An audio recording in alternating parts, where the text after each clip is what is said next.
आज हम एगेरिकस की फ्रूटिंग बॉडी का इंटरनल स्ट्रक्चर एवं बेसिडियम का डेवलपमेंट स्टडी करेंगे। एगेरिकस की फ्रूटिंग बॉडी जो है अम्ब्रेला शेप्ड होती है और इस अम्ब्रेला शेप्ड फ्रूटिंग बॉडी के दो स्पष्ट भाग होते हैं। The lower stalk like region is known as stipe and the upper umbrella shaped region is known as pilus। यह जो लोअर स्टाक लाइक स्ट्रक्चर होता है, वृंत नुमा संरचना होती है, इसे हम स्टाइप कहते हैं, छत्रिका वृंत।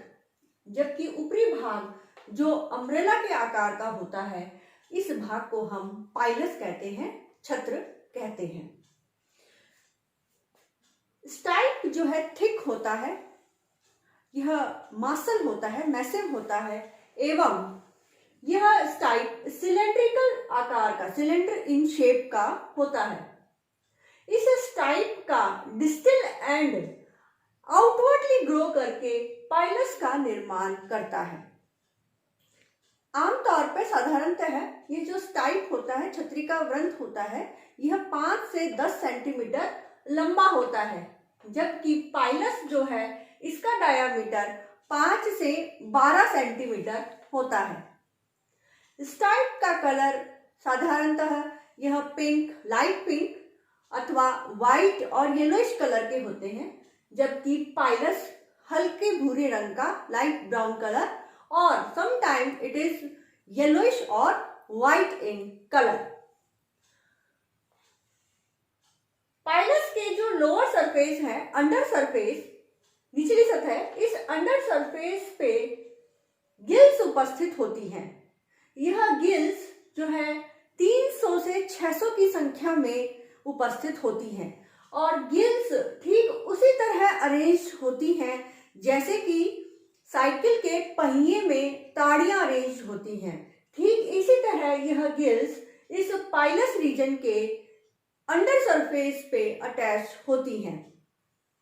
यह गिल्स जो है इसका फर्टाइल रीजन है और गिल रीजन में ही स्पोर्स का निर्माण होता है।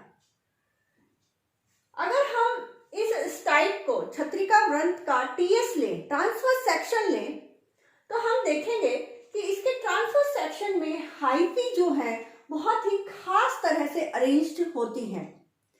इस ट्रांसवर्स सेक्शन ऑफ स्टाइप के, छत्रिका वृंत के ट्रांसवर्स सेक्शन में हम देखते हैं कि जो हाइफीज हैं बहुत ही कॉम्पैक्टली अरेंज हो जाती हैं और कॉम्पैक्टली अरेंज होकर यह जो है एक दूसरे के पास में स्थित होकर जो है सर्कुलर मैनर में अरेंज हो जाती हैं, जबकि इसके भीतरी इनर सरफेस में जो हाइफी सेल्स हैं यह लूजली अरेंज्ड हैं। यह जो inner loosely arranged hyphal cells हैं, इस रीजन को हम मेडुला कहते हैं और जो आउटर रीजन होता है जिसमें हाइफी सेल्स बहुत ही कॉम्पैक्टली अरेंज्ड हैं, इस आउटर रीजन को हम कॉर्टेक्स कहते हैं। इस तरह हम देखते हैं कि जो स्टाइप का ट्रांसफर सेक्शन है, इट कंसिस्ट ऑफ 2 रीजन। यह 2 रीजन से मिलकर बना हुआ है। Outer region is known as cortex and inner region is known as medulla. Cortical region में हाइफी सेल्स बहुत ही कॉम्पैक्टली अरेंज्ड हैं, इनमें इंटरसेलुलर स्पेस बहुत ही कम है, जबकि मेडुला रीजन में जो हाइफल सेल्स हैं यह लूजली अरेंज्ड हैं।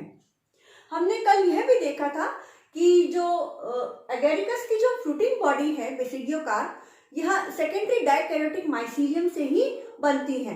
तो ये जो हाइफी सेल्स हैं, यह जो कोशिकाएं हैं, इनमें 2 केंद्रक उपस्थित होते हैं। प्रत्येक कोशिकाओं में 2 केंद्रक उपस्थित होते हैं क्योंकि यह डाइकैरोटिक माइसीलियम से ही बनती है। डाइकैरोटिक माइसीलियम जब एक पर्टिकुलर मैनर में अरेंज्ड हो जाता है, तब यह टर्शरी माइसीलियम का निर्माण करता है।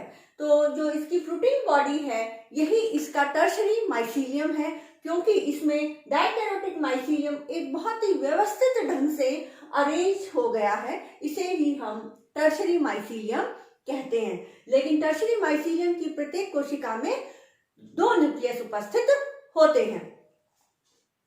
अगर हम पाइलस रीजन का ट्रांसफर सेक्शन देखें, अगर हम इस रीजन के थ्रू ट्रांसफर सेक्शन लें, तो हम यह देखते हैं कि पाइलस रीजन में के सेंटर में स्टाइप उपस्थित है। The stipe is present at the centre of pilus. Pilus के सेंटर में स्टाइप रीजन उपस्थित है और यह पाइलस भी ठीक इसी तरह कॉर्टेक्स और मेडुला रीजन से मिलकर बना होता है। पाइलस की जो पेरिफेरल सेल्स हैं, यह पेरिफेरल सेल्स बहुत ही कॉम्पैक्टली अरेंज होती हैं, just like that of stipe. Stipe की भांति ही पाइलस की जो बाहरी कोशिकाएं होती हैं, आउटर लेयर है सेल्स की, वो बहुत कॉम्पैक्टली अरेंज होती हैं, जबकि पाइलस की इनर सेल्स जो है मेडुला की जैसे लूजली अरेंज्ड होती है। पाइलस रीजन जो है डिफर करता है स्टाइप से कि इसमें जो है गिल चैम्बर उपस्थित होता है और गिल चैम्बर की उपस्थिति के कारण यह पाइलस रीजन स्टाइप से थोड़ा सा असमानता रखता है। अगर हम इस गिल रीजन को माइक्रोस्कोपिक व्यू देखें तो यह गिल्स जो है हमें कुछ इस तरह से दिखाई देती है। इस गिल रीजन में जो है बेसिडिया जो है अरेंज्ड रहती हैं। और इसका मैग्नीफाइड व्यू देखें, इस पर्टिकुलर सेक्शन का मैग्नीफाइड व्यू देखें तो हम यह देखते हैं कि गिल रीजन कुछ खास तरह की कोशिकाओं से मिलकर बना होता है। आइए इन्हें स्टडी करते हैं। इसका मैग्नीफाइड व्यू इस रीजन का यह है। इसमें हम देखते हैं कि गिल रीजन 3 लेयर से बना हुआ है।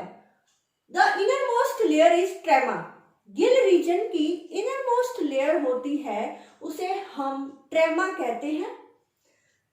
ट्रेमा रीजन के दोनों ओर सब हाइमेनियम रीजन उपस्थित होता है और सब हाइमेनियम रीजन के आउटर रीजन में जो है हाइमेनियम रीजन उपस्थित होता है। इस तरह हम देखते हैं कि trama is the center most region और ट्रेमा के दोनों ओर सब हाइमेनियम और सब हाइमेनियम के बाहर की तरफ जो है हाइमेनियम रीजन उपस्थित होता है। गिल रीजन इस तरह हम देखते हैं कि गिल रीजन 3 लेयर से बनता है, ट्रेमा, सब hymenium and the third one is hymenium. इन 3 लेयर में से ट्रेमा और सब हाइमेनियम इसका स्टेराइल रीजन होता है। Only the hymenium region is the fertile region. Trama और सब हाइमेनियम बंद क्षेत्र होते हैं, सिर्फ और सिर्फ हाइमेनियम क्षेत्र ही फर्टाइल क्षेत्र होता है। और इस हाइमेनियम रीजन में बेसिडियम और बेसिडियोस्पोर्स का निर्माण होता है। आइए ट्रेमा क्षेत्र को डिटेल में देखते हैं। जो ट्रेमा रीजन है, यह trama region loosely arranged interwoven hyphae से मिलकर बना हुआ है। ट्रेमा रीजन में हाइफी जो है एक दूसरे से गुथी हुई है और हाइफी सेल्स जो हैं दूर दूर स्थित हैं, लूजली अरेंज्ड हैं। ट्रेमा रीजन के दोनों ओर सब हाइमेनियम रीजन होता है। जैसे ये बाहर की तरफ है, ठीक इसके इधर भी सब हाइमेनियम रीजन होता है। तो trama region is the central most region होता है और यह सब हाइमेनियम रीजन जो होता है ट्रेमा रीजन से अराइज होने वाली हाइफल सेल्स की लेटरल शाखाएं जो है सब हाइमेनियम रीजन का निर्माण करती हैं। सब हाइमेनियम रीजन की जो कोशिकाएं होती हैं यह आइसोडायमेट्रिक होती हैं और यह आइसोडायमेट्रिक कोशिकाएं जो है छोटी छोटी गोल गोल होती हैं और सब हाइमेनियम से अराइज होने वाली जो सेल्स होती हैं यह बेसिडियम का निर्माण करती हैं। इस तरह हम देखते हैं कि हाइमेनियम रीजन जो है, हाइमेनियम रीजन की कोशिकाएं बेसिडियम से निर्मित होती हैं। Basidia is the fertile cells of hymenium region. इसके अलावा कुछ स्टेराइल सेल्स भी होती हैं जिन्हें हम पैराफाइसिस कहते हैं, जो बेसिडिया के बीच में उपस्थित होती हैं और यह स्टेराइल सेल्स होती हैं। बेसिडियम के ऊपर बेसिडियोस्पोर्स का निर्माण होता है। बेसिडियम जो है असेप्टेट है। इस तरह यह विशेषता है एगेरिकस के बेसिडियम की कि इसके जो बेसिडियम होते हैं वह असेप्टेट होते हैं। आइए हम बेसिडियम का डेवलपमेंट स्टडी करते हैं। जो बेसिडियम होता है इसका निर्माण सब हाइमेनियम की कोशिकाओं से होता है। जब सब हाइमेनियम की कोशिकाएं एक पैलिसेड लाइक लेयर में व्यवस्थित हो जाती हैं तो यह हाइमेनियम रीजन का निर्माण करती हैं और इन्हीं हाइमेनियम रीजन में उपस्थित होती है बेसिडियम कोशिका। यंग बेसिडियम कोशिका में 2 डायकैरियन उपस्थित होते हैं। यह 2 डायकैरियन 2 different genetically different nuclei fuse होते हैं और सिनकैरियन का निर्माण करते हैं। सिनकैरियन जो है, यहाँ कैरियोकेमी प्रोसेस होता है और कैरियोकेमी के द्वारा दोनों न्यूक्लियस में फ्यूजन होने के फलस्वरूप एक डिप्लॉयड न्यूक्लियस का निर्माण होता है। इस डिप्लॉयड न्यूक्लियस को ही हम सिनकैरियन कहते हैं। यंग बेसिडियम एक क्लब शेप्ड स्ट्रक्चर होता है। धीरे धीरे यह वृद्धि करता है और इसका जो डिप्लॉयड न्यूक्लियस है, इसमें मियोटिक डिवीजन के फलस्वरूप 4 हैप्लॉइड न्यूक्लियस का निर्माण होता है। 4 हैप्लॉइड न्यूक्लियस में से 2 are of plus strain and 2 are of minus strain. 2 plus strain के होते हैं, 2 माइनस स्ट्रेन के होते हैं।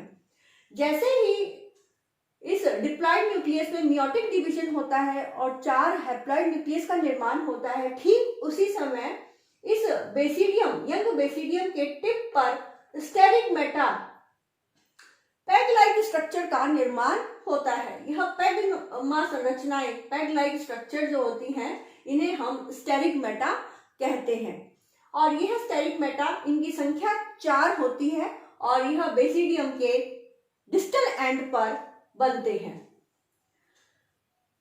यही स्टेरिगमेटा बाद में बेसिडियोस्पोर्स का निर्माण करते हैं।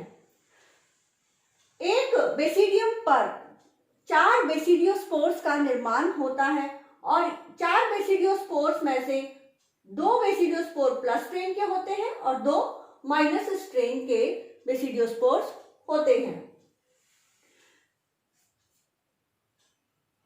बेसिडियोस्पोर्स के और स्टेरिगमेटा के ठीक बीच में एक छोटी आउटग्रोथ उपस्थित होती है। इस सर्कुलर आउटग्रोथ को हम हिलर एपेंडिसिस कहते हैं। बेसिडियोस्पोर के और स्टेरिगमेटा के बीच में यह हिलर एपेंडिसिस उपस्थित होने के कारण यह बेसिडियोस्पोर्स इस स्टेरिगमेटा के टिप पर उपस्थित नहीं होते, बल्कि दे आर सिचुएटेड ओब्लिकली। यह थोड़े से तिरछे स्थित होते हैं स्टेरिगमेटा के ऊपर। जब यह बेसिडियोस्पोर्स मैच्योर हो जाते हैं, ठीक उसी समय इस हिलर एपेंडिसिस के पास एक लिक्विड ड्रॉप अराइज होती है। यह लिक्विड ड्रॉप, द्रव बूंद जो है, धीरे धीरे वृद्धि करती है अपने आकार में और यह चारों ओर से यह मेम्ब्रेन के द्वारा घिरी हुई होती है।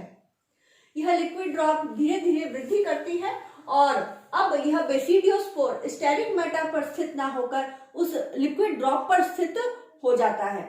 जैसे जैसे यह लिक्विड ड्रॉप वृद्धि करेगी और यह बर्स्ट हो जाएगी, बर्स्ट होने के साथ ही बेसिडियोस्पोर्स दूर जाके गिरते हैं और जब यह बेसिडियोस्पोर्स किसी सुटेबल सबस्ट्रेटम पर या सुटेबल सरफेस पे गिरते हैं, तो यह सुटेबल टेम्परेचर और मॉइस्चर कंडीशन में जर्मिनेट होकर नए एगेरिकस के थैलस का निर्माण करते हैं।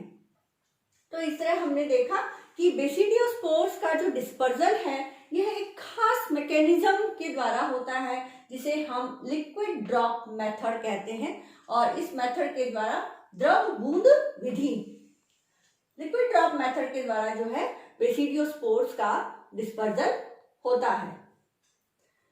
इस तरह हमने देखा कि एगेरिकस में जो है किसी भी तरह के सेक्स ऑर्गन्स का निर्माण नहीं होता है, बल्कि प्राइमरी मोनोकैरियोटिक माइसीलियम जो है प्लाज्मोगेमी विधि द्वारा सेकेंडरी डाइकैरियोटिक माइसीलियम का निर्माण करता है और सेकेंडरी डाइकैरियोटिक माइसीलियम जो है एक पर्टिकुलर अरेंज होकर फ्रूटिंग बॉडी का निर्माण करता है।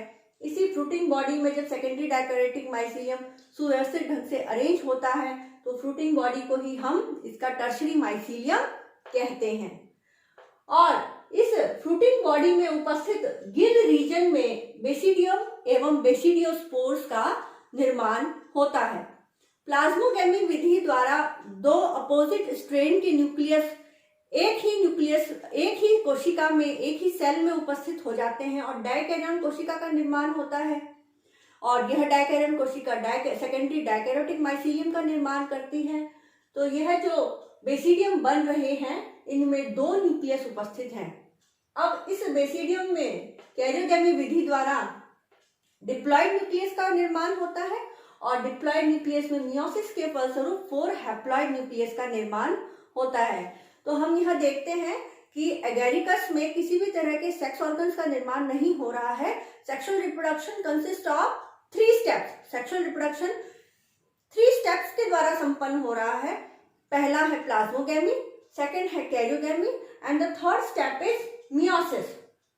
और मियोसिस के फलस्वरूप बेसिडियोस्पोर्स बन रहे हैं बेसिडियम पे। यह बेसिडियोस्पोर्स जो है प्लस स्ट्रेन के भी होते हैं और माइनस स्ट्रेन के भी होते हैं। एक बेसिडियम पे निर्मित होने वाले 4 बेसिडियोस्पोर्स में से 2 प्लस स्ट्रेन के होते हैं और 2 माइनस स्ट्रेन के होते हैं।